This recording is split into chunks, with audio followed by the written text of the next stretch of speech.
আসসালামু আলাইকুম বন্ধুরা, কেমন আছো? আশা করছি ভালো আছো।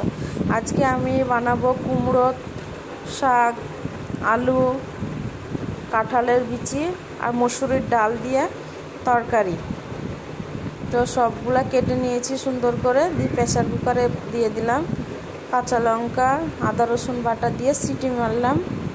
4টে সিটি দেওয়ার পরে সেদ্ধ হয়ে গেছে। এবার ফোড়নে দিলাম পেঁয়াজ, রসুন, 5 ফোড়ন আর শুকনো লঙ্কা দিয়ে নাড়াচাড়া করছি।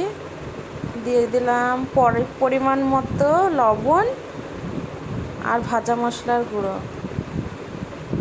নাড়াচাড়া করে যখন মাখো মাখো হয়ে আসলেই রেডি আমার কুমড়ো শাকের তরকারি।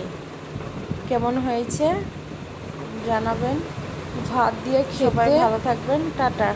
সেই লেভেলের টেস্ট, একটু লেবু চিপে আপনারা ট্রাই করে দেখবেন, অনেক টেস্টি, ইয়াম্মি।